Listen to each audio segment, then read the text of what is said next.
అమ్మ నమస్తే. నమస్తే అమ్మ. అమ్మా, ఇంట్లో ఉండే తులసి వాడిపోయినా లేకుంటే కొండెక్కిన, అదే పదం వాడాలనుకుంటా, నిద్రపోవడం పోని అలా అయినప్పుడు దాన్ని మనం అదొక అశుభం అని భావించాలా? భయపడాల్సిన అవసరం ఉందా? ఎందుకు అసలు అలా జరుగుతుంది? అమ్మ, తులసి మొక్క 2 ఏళ్ల కన్నా ఉండదమ్మా, అంతకన్నా ఉండదు. ఏ తులసి అయినానమ్మా? 2 రకాలు ఉంటాయి కదా, కృష్ణ తులసి. 5 రకాలు ఉన్నాయి. ఏదైనా మహా అయితే 2 ఏళ్ళు, తర్వాత ఇంకొంచెం కొద్ది నెలలు, అంతకన్నా ఉండవు. ఆ చెట్ల వయస్సు అంతే. అది ఏమన్నా ఏళ్ల తరబడి ఉంటుందా? 10 ఏళ్ళు 15 ఏళ్ళు ఉండే చెట్ట కాదు కదా. ప్రతి చెట్టుకి ఒక ఆయువు అన్నది ఉంటుంది. అవునవును. అట్లా 2 మహా అయితే 3 ఏళ్ళు ఉంటాయేమో కూడా తెలియదు, కానీ అంతే. అయితే ఇది చాదస్తాలు ఎంతగా అయ్యాయంటే ఎవరో తుమ్మితే నా ముక్కు ఊడిపోయింది అనుకునేటటువంటి లోకం అయిపోయింది ఇది. అందువల్ల ఇలాంటి వాటికి ఇది ప్రాధాన్యం ఇచ్చి అసలు విషయాన్ని పక్కకు పెడుతున్నాం. అక్కర్లేని విషయాలకి మరీ ఆధునిక కాలంలో ఇలాంటి చాదస్తాలు ఎక్కువైనాయి. కానీ అయితే ఒకటి, తులసే కాదమ్మా, ఇంట్లో ఏ చెట్టైనా వాడిపోయిందంటే అర్థం ఏంటి? మనం దాన్ని శ్రద్ధగా చూసుకోలేదని అర్థం. అంతే, ఒక్కటే మాట. శ్రద్ధ తగ్గిపోయింది. అయితే తులసికి చూడాల్సిన శ్రద్ధ ఏమిటంటే దీనికి విపరీతంగా ఎరువులు అవి వేయరు. మంచినీళ్ళు, మామూలు నేల మంచినీళ్ళే పోయాలి. ఊరికే ఎక్కువగా ఎరువులు అవి వేయడం కాకుండా మంచినీళ్ళు పోస్తే చక్కగా ఎరుగుతుంది, అది తాజాగా ఉంటుంది. పైగా దానికి చలికాలం వస్తే ఆకులు ఒడిలిపోతాయి, దాన్ని నిద్రపోయింది అంటారు. ఎందుకంటే తులసి చలిని తట్టుకోలేదు. అందుకే ఏం చేస్తాం, తులసి కోటలో ఒక చిన్న దీపం పెడతాం. తులసి కోటలో దీపం పెడితే ఏం జరుగుతుంది? ఆ తులసి కోట కొద్దిగా ఈ దీపానికి వేడెక్కి దానికి చలి తగ్గుతుంది. తులసి కోటలో దీపం పెట్టడంలో ఇంత అర్థం కూడా ఉంది, వేరే విషయాలన్నీ అటుంచి. అదే అందులోనూ ముఖ్యంగా మనం ఎప్పుడు పెడతాం? కార్తీక మాసం, చలికాలంలో అలా పెడితే అది దాన్ని నిద్రపోవడం అంటే అలా నిద్రపోకుండా చక్కగా ఆకులన్నీ తాజాగా ఉంటాయి. అంటే నీళ్లు మరీ ఎక్కువ పోసినా తులసి ఉండదు. సరే, ఎండిపోతే ఎలాగూ ఎండిపోతుంది. సాధారణంగా 2-3 రోజుల వరకు నీళ్లు పోయకపోయినా తులసి ఏమవ్వదు. 3వ రోజు కొంచెం వాడడం మొదలు పెడితే మళ్ళీ నీళ్లు పోస్తే నార్మల్కి వచ్చేస్తుంది. ఇక మరీ రాలిపోయిందా అలాంటివి ఏదైనా ఉంటే వేరు పురుగు ఉండొచ్చు. లేదా మనకు విపరీతమైన భక్తి ఎక్కువైపోయి తులసికి ఏదో కాడకింత కుంకుమ పసుపు పెట్టమంటే అధిక ఫలం అని ఇంత పసుపు ఇంత కుంకుమ పోసామనుకోండి, ఆ పసుపు కుంకాలు ఎక్కువైతే కూడా ఘాటు కదా, ఆ ఘాటు కూడా అవి సెన్సిటివ్ గా ఉంటుందంటారా? చిన్న మొక్కకి పెట్టకూడదు. తులసి చిన్నగా ఉన్నప్పుడు మరీ అంతంత పసుపు కుంకాలు పెడితే, అంటే ఇప్పటివి పర్వాలేదులే అంత మైదా పిండేగా, అది కాదు, వాటిల్లో కూడా ఘాటు ఉండట్లేదు. ఘాట్ అయింది ఉంటే మాత్రం కాస్త మొక్క కింద ఆకుపచ్చ రంగు కాకుండా కాడ బ్రౌన్ కలర్ వచ్చాక పెడితే పర్వాలేదు, కానీ లేకపోతే అది నాజుగ్గా ఉంటుంది కదా తులసి, అది ఇదైపోతుంది, ఎండిపోయే అవకాశం ఉంటుంది. అందువల్ల ఇట్లాంటివి ఏమన్నా జరిగాయంటే అది మన దోషం గనక తప్పది, మనం స్వయంకృతంగా చేసాం. లేకుండా 2 ఏళ్ళు అయిపోయాక చెట్టు వాడిపోయిందనుకోండి, సహజం, అది తప్పేం లేదు. వాడితే కూడా దాన్ని ఏమి మనం బాధపడక్కర్లా. ఇది 2వ ఏడు వచ్చేసింది, తులసి కోటలో ఉన్నటువంటి తులసి వాడిపోతుంది అని అర్థమయ్యి కొత్త మొక్క ముందరే పెట్టాలి.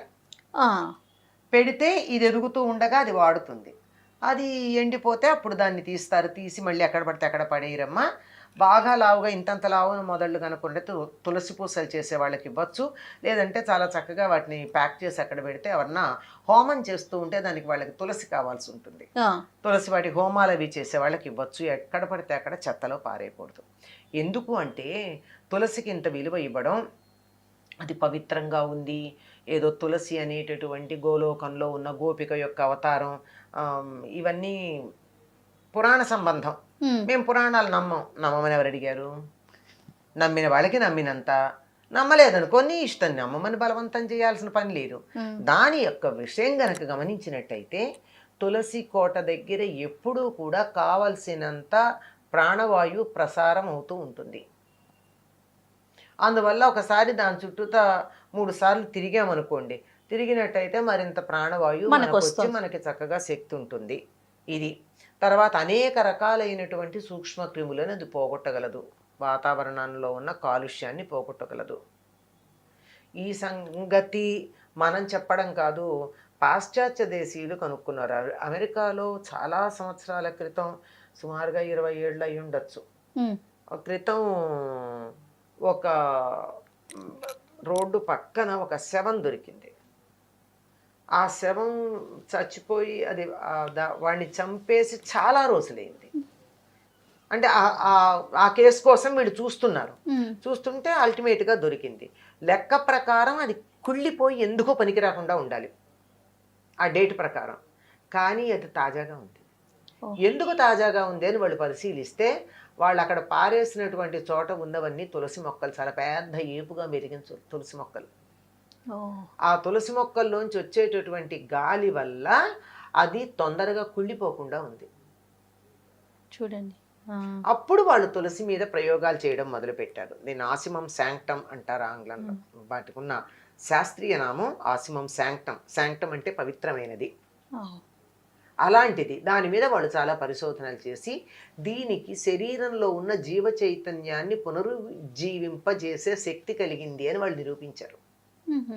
కొట్టుమిట్టాడుతున్నటువంటి ప్రాణం మళ్ళీ సరైన స్థానానికి రావాలంటే తులసి నీళ్లు పోస్తారు. అందుకే తులసి నీళ్లు పోయడం దేనికి అంటే, ఒకవేళ కానీ అది ప్రాణం అందక కొట్టుకుంటూ ఉంటే ఈ నీళ్లు పోయంగానే అని ప్రాణం వచ్చేస్తుంది.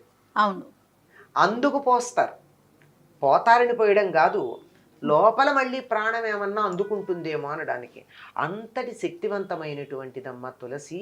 అందుకే దీన్ని మనం పవిత్రమైందిగా భావించుకుని, అది పెట్టే కుండీకి ఏం పేరమ్మా? కోట. కోట. కోట అంటే ఏమిటి అర్థం? రక్షించేదని అర్థం. తులసి కోట ఉందంటే మనని కోటలాగా రక్షిస్తుందని. ఇన్ని ఆరోగ్య విషయాలని ఇందులో పెట్టి మనకి చెప్తే అది చేదస్తాం. దీనివల్ల ఏమొస్తుంది? ఏమీ రాదంటే రాదు. తులసి ఇంట్లో ఉంది అంటే ఒక వైద్యుడు ఉన్నట్టే. చిన్నపిల్లలు ఉన్నారు, జలుబు చేసింది, 2 తులసాకులు తెచ్చి ఇట్లా అరచేతిలో ఇట్లా అనుకుంటే రసం వస్తుంది. ఒక చుక్క, ఆ చుక్క రసంలో ఇంకో చుక్క తేనె కలిపి పిల్లలకి నాకిస్తే దగ్గుతారు, కొంచెం ఇబ్బంది పడతారు, అవుతుంది.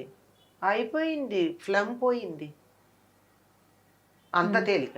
జ్వరం వచ్చింది, తులసి ఆకులు ఇలా దళంలాగా తుంచి పైన పువ్వు అవన్నీ ఉన్నా సరే వాటన్నిటితో కూడా వాటన్నిటిని తీసుకొచ్చి మరుగుతున్న నీళ్ళల్లో వేసి 2-3 నిమిషాలు అంతో మరగబెట్టి ఆ నీళ్ళు ఇస్తే జ్వరం తగ్గుతుంది.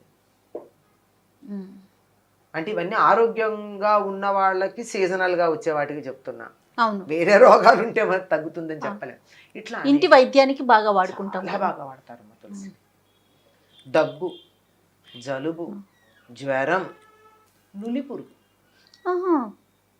మిరియాలు, పసుపు, తులసి, అన్ని మిరియాలు, ఇన్ని తులసాకులు, ఇంత పసుపు, కొంచెం ఉప్పు వేసి మెత్తగా నూరి ఒక్కొక్క మిరియం గింజంత మాత్రల్లాగా చేసి అలా గాలికి ఆరబెడితే కాస్త ఎండుతాయి.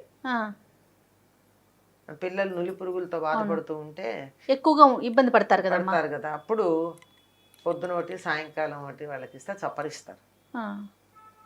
అది ఇంకొంచెం పిల్లలు పెద్దవాళ్ళు అయితే కొంచెం పెద్ద ఒక కుంకుడి గింజంతా, పెద్ద శనగ గింజంతా చేసి పెట్టి చేస్తే. గృహ వైద్యానికి కదమ్మా, అనేక రకాలైన మందుల్లో కూడా వాడుతున్నారు కదా తులసిని. చాలా బాగా వాడుతుంది. ఇందులో 5 రకాలు ఉన్నాయి అంటారు. ఇలా ఇక చెప్పుకుంటూ ఉంటే ఫ్లోరోసిస్ తగ్గిస్తుందని ఎన్ని ఉన్నాయి. ఇప్పుడు ఫ్లోరోసిస్ తో బాధపడుతున్న జిల్లాలు ఉన్నాయి కదా, అక్కడ మరి కలెక్టర్ అందరూ తులసిని పెంచి 2 తులసి ఆకులు వేసి నీళ్లలో తాగండి మీకు ఫ్లోరోసిస్ రాదని చెప్పి దాన్ని ప్రయోగాత్మకంగా నిరూపించారు కదా. ఇట్లాంటివన్నీ ఉన్నప్పుడు అందుకని దానికి దండం పెట్టుకుంటాం. తులసి కోటలో ఉన్నటువంటి చెట్టు ఎండిపోయిందంటే సహజంగా దానికి ఆయువు అయిపోయి ఎండిపోవడమే కాకుండా మధ్యలో దాన్ని మనం ఇల్ట్రీట్ చేస్తే కూడా అది ఉండదండి. అంటే మన లోపాలు మనం దాన్ని గౌరవించాలి. చెట్లకు కూడా ఇది ఉంటుంది, ప్రాణం ఉంటుంది, మనసు ఉంటుంది. మీరు ప్రయోగాత్మకంగా చూడొచ్చు. తులసి మొక్కే కాదు, ఏ మొక్క దగ్గరికైనా వెళ్ళి ప్రతిరోజు ఒకే సమయానికి దానికి నీళ్లు పోసి బాగున్నావా, ఐ లవ్ యూ అని చెప్పండి. 15 రోజుల తర్వాత మీరు అక్కడికి వెళ్తే ఆ కొమ్మ మీ వైపుకు వంగి తీరుతుంది. ఇందులో అనుమానం ఏం లేదు. బట్ నాలికతో అనొద్దు, ఇక్కడి నుంచి అనాలి. అది ఏ మొక్కైనా అలా ఉన్నప్పుడు ఇది మరీ అధికంగా ఉంటుంది. అక్కడ తులసి దగ్గర చేయకూడని పనులు చేయకుండా ఉంటే, అంటే మనం ఇందాక మంచినీళ్ళు మాత్రమే పొయ్యాలని చెప్పాను చూసారా, మంచివే పొయ్యాలి. అందుకే మడిగట్టుకుని పోయమని చెప్తారు మన వాళ్ళు. ఎందుకు చెప్తారంటే ఆ ఎంగిలి చేత్తో ముట్టుకున్న నీళ్లు, ఎంగిలి కప్పులతో తీసుకొచ్చి నీళ్లు పోసి గ్లాసులతో పోసి నీళ్లు అలా చేస్తూ ఉంటారు కదా మన వాళ్ళు. ఏముంది మొక్కలకి నీళ్ళే కదా అని చెప్పి ఎంగిలి గ్లాసులు అవి తీసుకొచ్చి, తర్వాత మనం వాడిన నీళ్లు ఇప్పుడు చాలామంది ఇళ్లల్లో అందరూ చేస్తున్నారు, అది చేయొచ్చు కూడా. ఏమిటి, కూరలు కడిగిన నీళ్లు, బియ్యం కడిగిన నీళ్ళు, ఇవన్నీ మొక్కలకి ఎరువుగా ఉంటాయని పోస్తాం. అవన్నీ తులసికి పోయకూడదు. అందుకు నేను మంచినీళ్ళు మాత్రమే అని చెప్పి, ఇవన్నీ ఎరువులాగా ఉంటాయి కనుక మిగిలిన మొక్కలన్నిటికీ పోయొచ్చు. తులసికి మాత్రం వద్దంట. తులసికి మాత్రం మీరు శుచిగా ఉండి శుచిగా ఉన్న నీళ్లు పోస్తేనే అది బతుకుతుంది.